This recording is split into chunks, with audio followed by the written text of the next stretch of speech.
अपने एनजीओ में कुछ काम कर रही हैं। उसी के तहत ये ट्रू ब्लू कम्युनिटी केयर, शायद आप इस पर पढ़ रहे होंगे। आप इस एनजीओ के डायरेक्टर हैं और इस एनजीओ ये प्रोग्राम आपके द्वारा ऑर्गेनाइज कराया गया है एनजीओ के माध्यम से। तो हम आज विद्यालय में आपका बहुत बहुत हार्दिक स्वागत, अभिनंदन पूरे विद्यालय परिवार की ओर से करते हैं।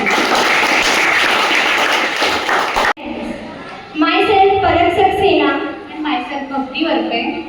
We are from Navinath Ayurvedic Medical College, Hospital and Research Center, Agra. Today we are going to give a presentation on the topic dengue. सबसे पहले मैं ममता मैम का और आशा जैन मैम का धन्यवाद करना चाहूँगी कि उन्होंने हमें ये मौका दिया कि यहाँ पर आकर हम आपको डेंगू के बारे में जागरूक कर पाएँ। Thank you so much ma'am for providing us such a good opportunity करते हैं। तो मैं आप सभी से रिक्वेस्ट करती हूँ कि आप लोग अपनी सीट्स पर खड़े हो जाएं ताकि हम धन्वंतरी वंदना शुरू करें।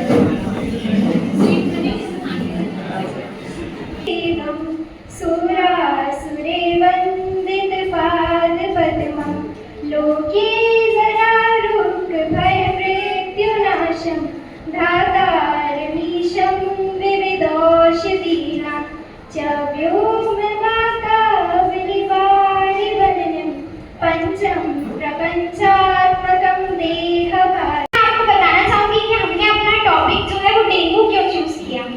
अभी कौन सा सीजन आने वाला है? शीत ऋतु आने वाली है। अभी होगा आगरा में जगह जगह पर पानी भरा हुआ है, तो जहाँ पे सबसे ज्यादा पानी इकट्ठा होता है वहाँ पे सबसे ज्यादा मच्छर पैदा होते हैं। तो इसीलिए सबसे ज्यादा इस टाइम पे जो बीमारी होने वाली है डेंगू, उसकी बारी बहुत ज्यादा होती है, जिसे उमस बोलते हैं। उमस बहुत ज्यादा होती है, इसी वजह से यहाँ डेंगू बहुत ज्यादा फैलता है। डेंगू को ब्रेक क्योंकि इसमें हड्डी टूटने के समान पीड़ा होती है पूरे शरीर में, इसीलिए इसको हड्डी तोड़ बुखार या फिर ब्रेक बोन फीवर भी बोलते हैं।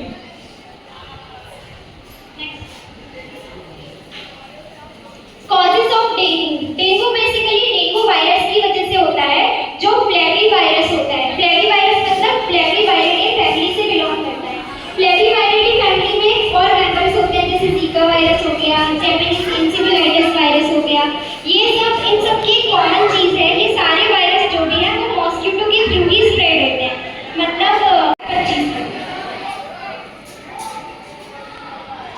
अब why does dengue is dangerous, मतलब डेंगू डेंजरस क्यों है, इसके बारे में मैंने आपको पहले भी बताया था कि जो डेंगू होता है उस वायरस के अंदर 4 सीरोटाइप्स होते हैं, मतलब 4 अलग तरह के वायरस होते हैं। एक होता है डेंगी 1, डेंगी 2, डेंगी 3, डेंगी 4। अब अगर किसी इंसान को डेंगी 1 से फॉर एग्जांपल डेंगू होता है तो उसकी बॉडी के अंदर उसके खिलाफ एंटीबॉडी बन जाएगी, लेकिन अगली बार जब डेंगू होगा तो डेंगी 2 से हो जाएगा अगर डेंगू, तो वो एंटीबॉडीज उस पर काम नहीं करेगी। इसलिए दूसरे केस में, मतलब दूसरी बार अगर किसी को डेंगू होता है तो वो पहले वाली जो स्लाइडर्स में दिखाया है, मॉस्किटो ब्लड ले रहा है एक पर्सन के अंदर, एक पर्सन जिसके अंदर डेंगू वायरस प्रेजेंट है, अगर मॉस्किटो से बाइट करता है तो उसके अंदर वो डेंगू वायरस चला जाएगा। फिर डेंगू वायरस 8 से 10 दिन के अंदर उसकी सलाइवरी ग्लैंड्स में पहुंच जाता है। बॉडी में बिल्कुल एनर्जी नहीं रहेगी, थका थका सा फील होगा। नेक्स्ट सिम्टम्स है आपको फीवर आएगा, फीवर मतलब बुखार आएगा, आपकी बॉडी तब जाएगी, ठीक है। नेक्स्ट सिम्टम है आपका बहुत हेडेक होगा, मतलब बहुत ज़्यादा सीवियर सर दुखेगा आपका, एकदम ठंड करेगा। नेक्स्ट है आपको मसल पेन होगा, पूरी बॉडी आपकी बहुत दर्द करेगी। फिर है इचिंग, आपकी बॉडी में अभी मच्छर ने काटा है तो ऑब्वियसली कुछ लोगों को बम्स आ जाएंगे, तो उसमें इचिंग होगी, मतलब आपको खुजलाने का मन करेगा, खुजली होगी वहाँ पे। बाद में आपको उल्टी जैसा फील होगा। फलक मैम ने जैसे आपको बताया कि आईजीएम एक एंटीबॉडी होती है जो हमारी बॉडी में प्रेजेंट होती है। जैसे कि क्या होता है, डेंगू का मच्छर हमें काट लिया, वो हमारी बॉडी में इन्फेक्शन क्रिएट करता है, लेकिन हमारी बॉडी में नेचुरली एक आईजीएम और आईजीजी होता है जो हमारी बॉडी को प्रोटेक्ट करता है। जैसे कोई घुस आया तो वो बोलता है नहीं, मैं तुम्हारी बॉडी को प्रोटेक्ट करने के लिए यहाँ प्रेजेंट हूँ, वो इन्फेक्शन होने नहीं देता है। लेकिन डेंगू के केस में क्या होता है, वहाँ पे इन्फेक्शन ऑलरेडी प्रेजेंट होता है, तो आईजीएम आपका पॉजिटिव आएगा, ठीक है। अब आईजीजी देखते हैं, पास्ट इन्फेक्शन। अब पास्ट में आपको पहले बताया जिसका सबसे बेस्ट मेडिसिन, अगर आप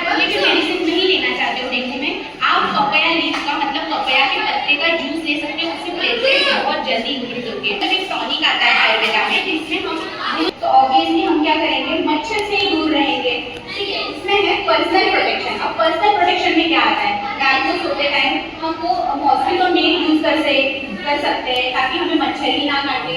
फुल स्लीव क्लॉथ, अब जैसे कि आप यहाँ पे ग्राउंड में तुलसी वाली पी ले लो। उसके बाद आता है हाइड्रेशन, आपको बहुत ज़्यादा पानी पीना है, ठीक है, हाइड्रेशन ज़्यादा इंपॉर्टेंट है। उसके बाद आंवला, आंवला क्या करता है, इम्यूनिटी को बढ़ाता है, तो आपको वो लेना ही लेना है, आप उसे च्यवनप्राश के फॉर्म में भी ले सकते हो। उसके बाद आता है कोई भी फ्रूट ले सकते हो, पपाया हो गया, एप्पल हो गया, पोमेग्रेनेट हो गया, अनार वगैरह, ये सब आप ले सकते हो। उसके बाद आता है पपाया लीफ जूस, ये आपको डेंगू में लेना ही लेना है क्योंकि प्लेटलेट बहुत कम हो चुकी है। अगर वो बढ़ती नहीं करना नहीं है तो आप एक काम करो, नॉर्मली वॉकिंग भी आप कर सकते हो कि आपको थोड़ा सा फ्रेश फील हो, ठीक है।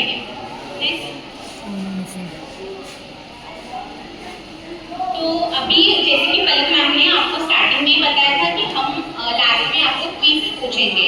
आई होप सबको समझ में आया होगा जो हम दोनों ने एक्सप्लेन किया है। अगर किसी को डाउट है तो आप पहले मुझसे पूछ लीजिए, किसी को कोई भी क्वेश्चन हो रिलेटेड टू डेंगू। मैंने आपको बताया था कॉज ऐसे होता है, what is the cause of dengue? Yes, dengue virus. And how it is spread, male और female? Female Aedes mosquito. So basically dengue female Aedes mosquito के थ्रू ट्रांसमिट होता है from one person to the other person. उसके लगा के सो सकते हैं ताकि आपको मच्छर, यहाँ पे थोड़ी सा हाइजीन मेंटेन करना है ताकि कहीं पानी जमा ना हो, तो जो डेंगू का मच्छर है वो पैदा ही ना हो। अगर डेंगू मच्छर पैदा ही नहीं होगा तो फिर डेंगू वायरस भी नहीं होगा। तो ये इसकी कुछ प्रिवेंशन मेजर्स हैं। उसके ऑप्शन है मेल मॉस्किटो या फिर फीमेल मॉस्किटो। नेक्स्ट क्वेश्चन है, how is dengue fever spread? By mosquito bite और डेंगू फैलता कैसे? Mosquito bite bye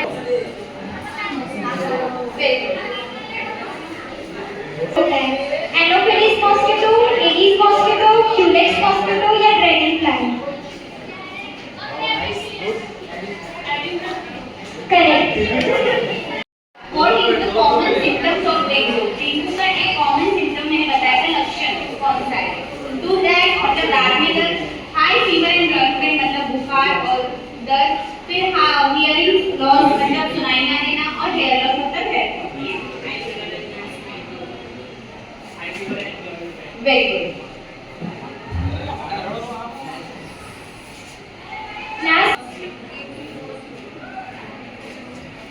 Using mosquito nets and correct. Thank you. Thank you.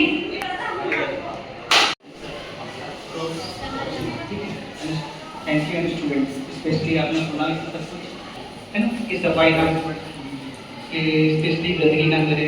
ये हमारा एक मंदिर है ना, लाइक मंदिर, तो घर से भी ज़्यादा सफाई रखनी है हमें। जरूरी है कि कॉलेज की जिम्मेदारी हो, इसमें हमारा भी कुछ सहयोग होना चाहिए, है ना। हर चीज़ हम कॉलेज के ऊपर नहीं छोड़ सकते, तो कुछ हमें भी ध्यान रखना है, हर जगह गंदगी नहीं करना है। कहीं गंदगी है तो एक यूनिटी बना के सफाई करें। स्पेशली यहाँ पे स्काउट गाइड है, यही सब काम करते होंगे, है ना, सबको सपोर्ट हेल्पिंग करते होंगे, तो यूनिटी में काम करिए। मैं भी सरकारी स्कूल से पढ़ा हूँ, आप एक डॉक्टर हूँ, मेरा नाम आपको नहीं समझ में आई होगी लेकिन आप इसे सर्च कर सकते हैं। वैसे मैं शॉर्ट में बता देती हूँ, हमारे ब्रेक में जो है श्वेत रक्त कणिकाएं और कौन सी होती है, लाल जो है वो हमारे ब्रेक में चलती है, और श्वेत जो है वो हमें रोग प्रतिरोधक क्षमता देती है। उनकी ये सब बात की जा रही थी, वो डिफरेंट टाइप की होती है, उसी को हमें सॉरी सर आपका नाम robin Singh. Mister robin Singh का भी मैं बहुत बहुत धन्यवाद करती हूँ क्योंकि उन्होंने अरेंजमेंट में यहाँ पर आप लोगों की जो व्यवस्थाएं की है और हमारे इस कार्यक्रम को करवाने के लिए जो व्यवस्थाएं की वो बहुत अच्छी लगी। आपका बहुत बहुत धन्यवाद।